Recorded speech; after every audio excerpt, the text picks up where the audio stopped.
اسی طریقے سے کس کو یہ حق پہنچتا ہے کہ معاشرے کے اندر حکومت کرے؟ جس کو معاشرے میں حکومت کا حق حاصل نہیں ہے وہ باطل کہلائے گا، دور کریں گے آ کے۔ معاویہ ابن ابی سفیان سے آخر جنگ کیا تھی امام علی علیہ السلام کی؟ کوئی پرانی کوئی جنگ تھی خاندانی؟ یہ تو ذاتیات کے لیے ہستیاں لڑتی نہیں ہیں۔ ہماری سیاسی پارٹیاں، شیعہ سیاسی پارٹیاں، ان کے موقف آپس میں مختلف تھے۔ بعض یا اکثر اس بات کے قائل تھے کہ ووٹ دیا جائے، تحریک انصاف کے کینڈیڈیٹس کو ووٹ دیا جائے، اور بعض ہمارے شیعہ عمائدین اس بات کے قائل تھے کہ نہیں، ووٹ کسی صورت میں نہیں دینا چاہیے، اور مجبوری کے عالم میں بھی دینا نہیں چاہیے، کیونکہ مجبوری میں بھی یہ کوئی کام نہیں کریں گے۔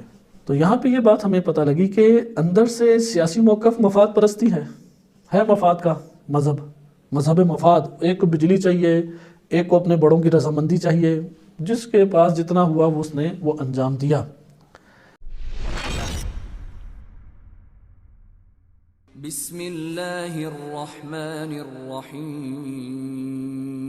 کریں گے امام کیا فرماتے ہیں؟ الا ان اقیم حقا، میں حق کو قائم کر دوں۔ آپ قیام سمجھتے ہیں، ایک دفعہ حق ہوتا ہے بیچارہ فقیر حالت میں، زمین گیر ہے، اس کو بیچارہ اپاہج اور زمین پہ رگڑ رگڑ کے زندگی بسر کر رہا ہے۔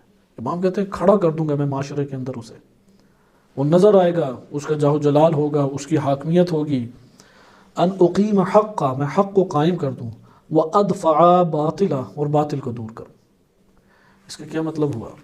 آیا حکومت لینا مقصد ہے ائمہ اہل بیت علیہ السلام کا، یا حکومت وسیلہ ہے امیر المومنین علیہ السلام کی نظر میں؟ آیا سیاست ہدف ہے امیر المومنین علیہ السلام کی نظر میں، یا سیاست امیر المومنین علیہ السلام کی نظر میں ایک ذریعہ اور وسیلہ ہے؟ ان کلمات سے آشکار ہے کہ امام علی علیہ السلام کی نظر میں حکومت ایک ذریعہ اور ایک وسیلہ ہے، اس سے زیادہ کوئی قیمت نہیں ہے۔ پھر یہ جو بے قیمت پڑے ہوئے پھٹے ہوئے جوتے ہوتے ہیں، یہ زیادہ قیمتی ہیں ان حکومتوں سے، یہ جو آ کے پوری دنیا کے اوپر لوگ حکومتیں کرتے ہیں۔ لیکن امیر المومنین علیہ السلام حکومت کو یعنی ایک دفعہ ایک بندہ حکومت کو نگاہ میں دیکھتا ہے کہ سعادت، کامیابی، جیسے ہمارے یہاں ہوتا ہے الیکشن جیت جائیں، وزیر اعظم بن جائیں تو اب خوب مٹھائیاں تقسیم ہوتی ہیں، خوشی کے جشن منائے جاتے ہیں، اس کی نظر میں بہت بڑی کامیابی ہے۔ امیر المومنین علیہ السلام کی نظر میں حکومت کا حصول کامیابی نہیں ہے، حکومت کے ذریعے سے حق کو قائم کرنا ہے، باطل کو مٹانا ہے، پھر کامیابی ہے۔ امام زمان علیہ السلام کی حکومت پوری دنیا میں قائم ہوگی۔ آیا ہدف ہے کہ امام زمان علیہ السلام کی حکومت قائم ہو؟ ہدف نہیں ہے، ہدف ہے اس کے ذریعے سے حق قائم ہو۔ جاء الحق وزهق الباطل ان الباطل كان زهوقا۔ لہذا امامت مربوط ہے، ایک امام کا موقف دوسرے امام کے موقف سے مربوط ہے۔ ثم خرج، پھر امیر المومنین علیہ السلام یہ کہہ کے کھڑے ہوئے اور نکلے اپنے خیمے سے۔ فخطب الناس، اور لوگوں سے خطاب فرمایا۔ فقال، اور پھر آگے خطبہ ہے کہ کسی مورد پہ انشاءاللہ تعالی ہم خطبہ پڑھیں گے، کیونکہ انشاءاللہ تعالی یہ آگے آئے گا کہ امام علی علیہ السلام کی نظر میں حکومت کی اساس اور بنیاد کیا ہے۔ جس طرح سے ہر عمارت کھڑی ہوتی ہے ستونوں پہ، اسی طریقے سے حکومت کی عمارت وہ کس کے اوپر کھڑی ہے؟ امام علی علیہ السلام کی نظر میں حکومت کس چیز کا نام ہے، حکومت کیسے ہوتی ہے؟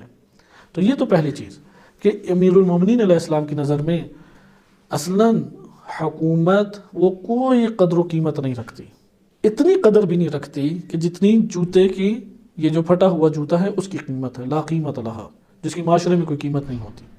یا بعض تعبیرات انشاءاللہ نظر بلاغہ کی آئیں گی کہ بکری چھینکتی ہے، اب آپ غور سے دیکھیں جب چھینکتی ہے تو کیا منظر ہوتا ہے، کچھ ناک سے نکل رہا ہوگا، کچھ منہ سے عجیب سی ہوگی اور ہلکی سی آواز نکلے گی یا زور سے آواز نکلے گی۔ وہ کہتے ہیں اس سے بھی بدتر ہے، اس سے بھی کمتر ہے یہ دنیا، یہ حکومت، یہ مال دنیا۔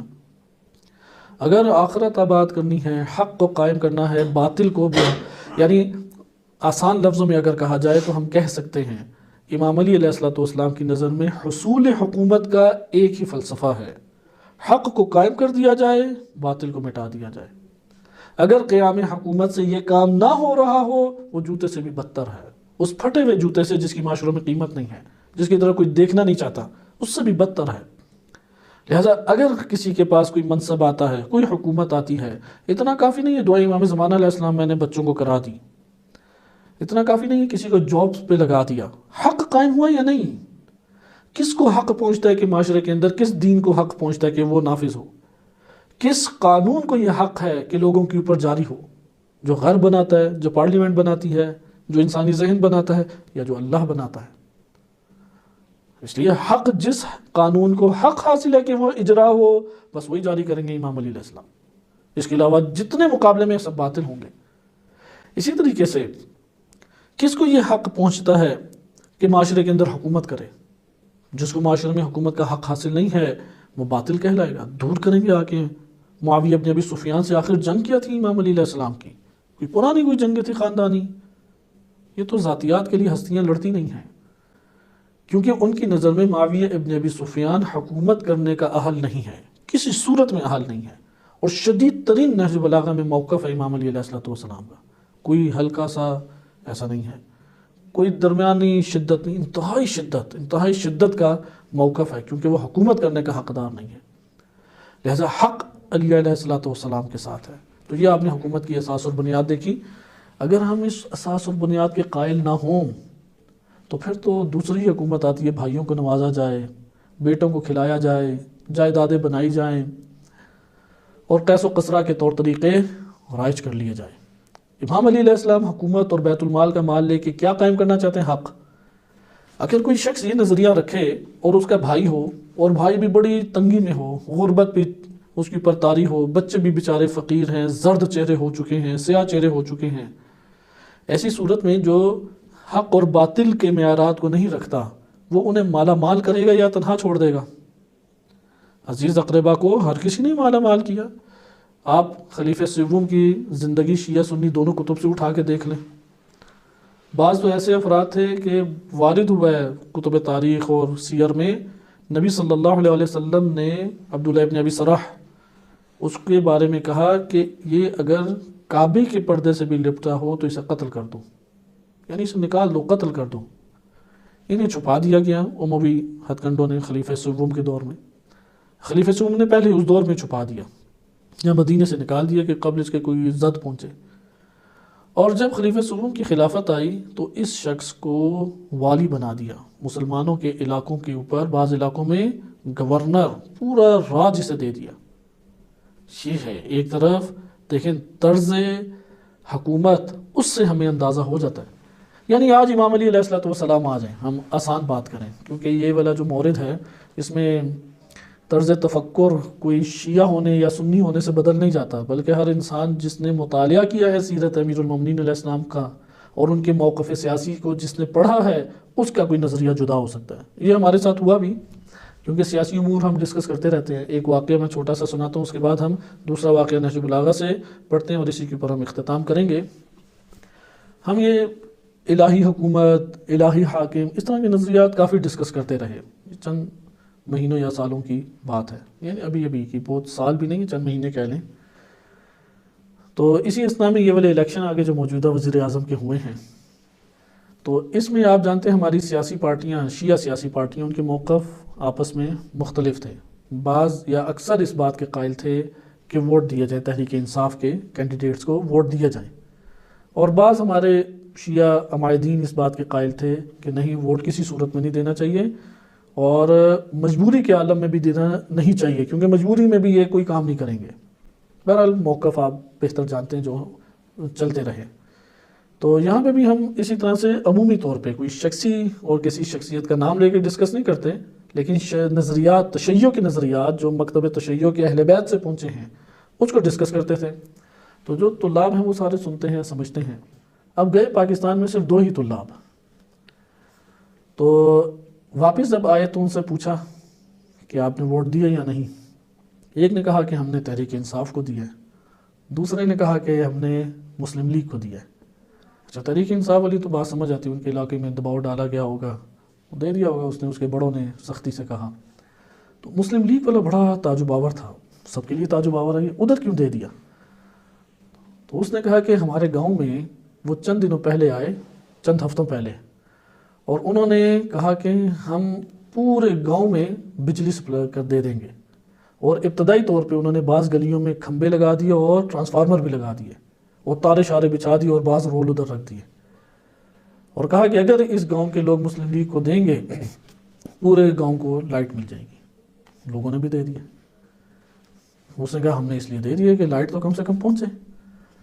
تو میں نے ان سے سوال کیا وہ جو ہم باتیں کیا کرتے تھے نظریاتی اور یہ وہ فلاں، کہتے ہیں بس وہاں جا کے دباؤ کا شکار ہو گئے. ہم کیا کریں؟ بہت، کیونکہ ابتدائی طالب علم تھے، کوئی ایسا نہیں کہ بہت عرصہ پڑھے لکھے طالب علم ہوں، ابتدائی دوسرے تیسرے سال کے طالب علم تھے.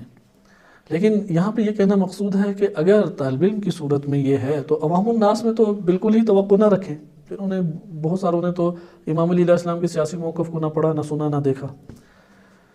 تو یہاں پہ یہ بات ہمیں پتہ لگی کہ اندر سے سیاسی موقف مفاد پرستی ہے مفاد کا مذہب مفاد. ایک کو بجلی چاہیے، ایک کو اپنے بڑوں کی رضامندی چاہیے، جس کے پاس جتنا ہوا اس نے وہ انجام دیا.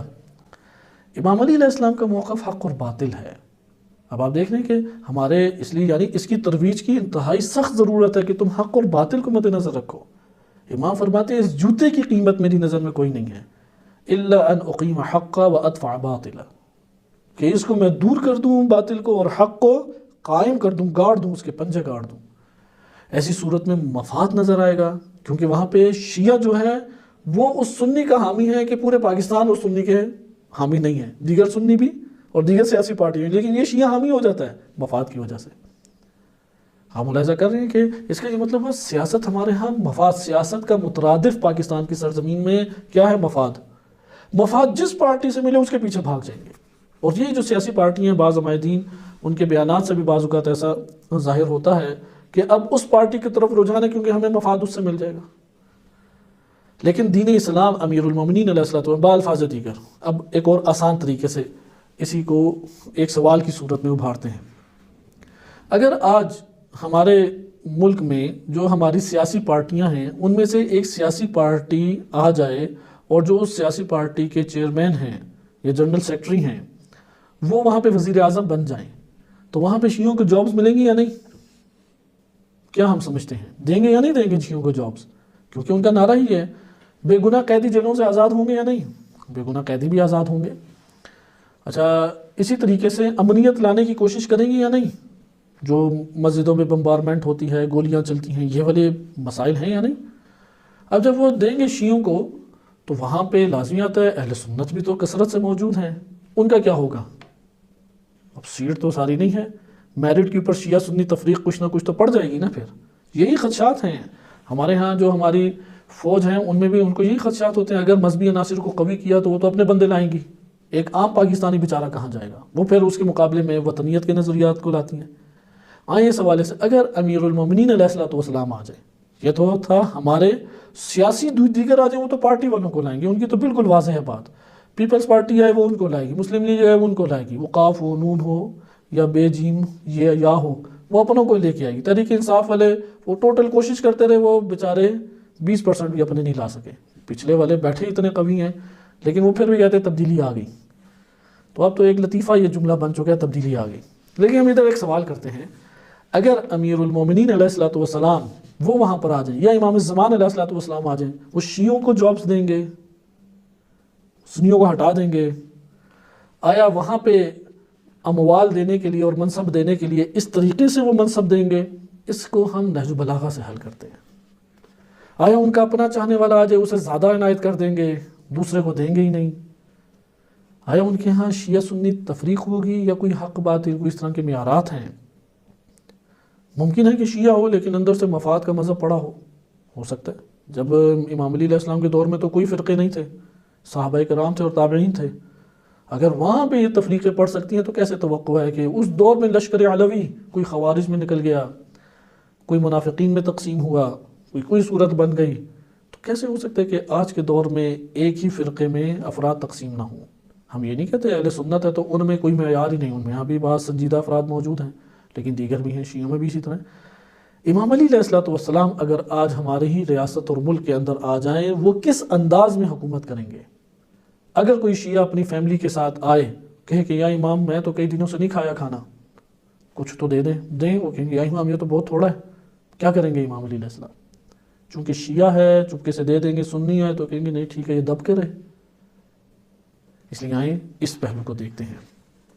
امام علیہ الصلوۃ والسلام ان کا ایک خطبہ ہے اور آخری خطبات میں سے ہے، کلام ہے امام کا یہ 223 نمبر، اردو میں ممکن ہے کہ 221 ہو یا 22 ہو، اور اس میں وہ بیان کرتے ہیں کہ میری نظر میں حکومت کا معیار کیا ہے، شیعہ سنی نہیں ہے، میری نظر میں حکومت کا معیار وہ شیعہ سنی نہیں ہے، وہ سیاسی پارٹیاں نہیں ہیں، وہ تعلقات نہیں ہیں کہ میں تعلقات کو اختیار کروں تو فلاں کام نکلوا لوں۔ امام علی علیہ السلام سے کوئی کام نکلوا لے۔ جناب سیدہ زہرا سلام اللہ علیہ کے گھر کا دفاع کرنے والے جناب زبیر تھے، واحد ایک شخصیت جنہوں نے مار کھائی، جو حکومتی کارندے آئے ان سے باقاعدہ مار کھائی، انہوں نے بے ہوش ہوئے، مدافع گھرانے سیدہ زہرا سلام اللہ علیہ، ان کی نہیں سنی امام علی علیہ السلام نے، اور وہ اس کی وجہ سے مخالف ہوئے، کچھ آئیے کسی اور کی سن لیں۔ آئیں اس کلام کو دیکھیں، بہت قیمتی اور اہمیت کا حامل کلام ہے، سیاسی نظریات میں انتہائی واضح موقف دے دینے والا ہے۔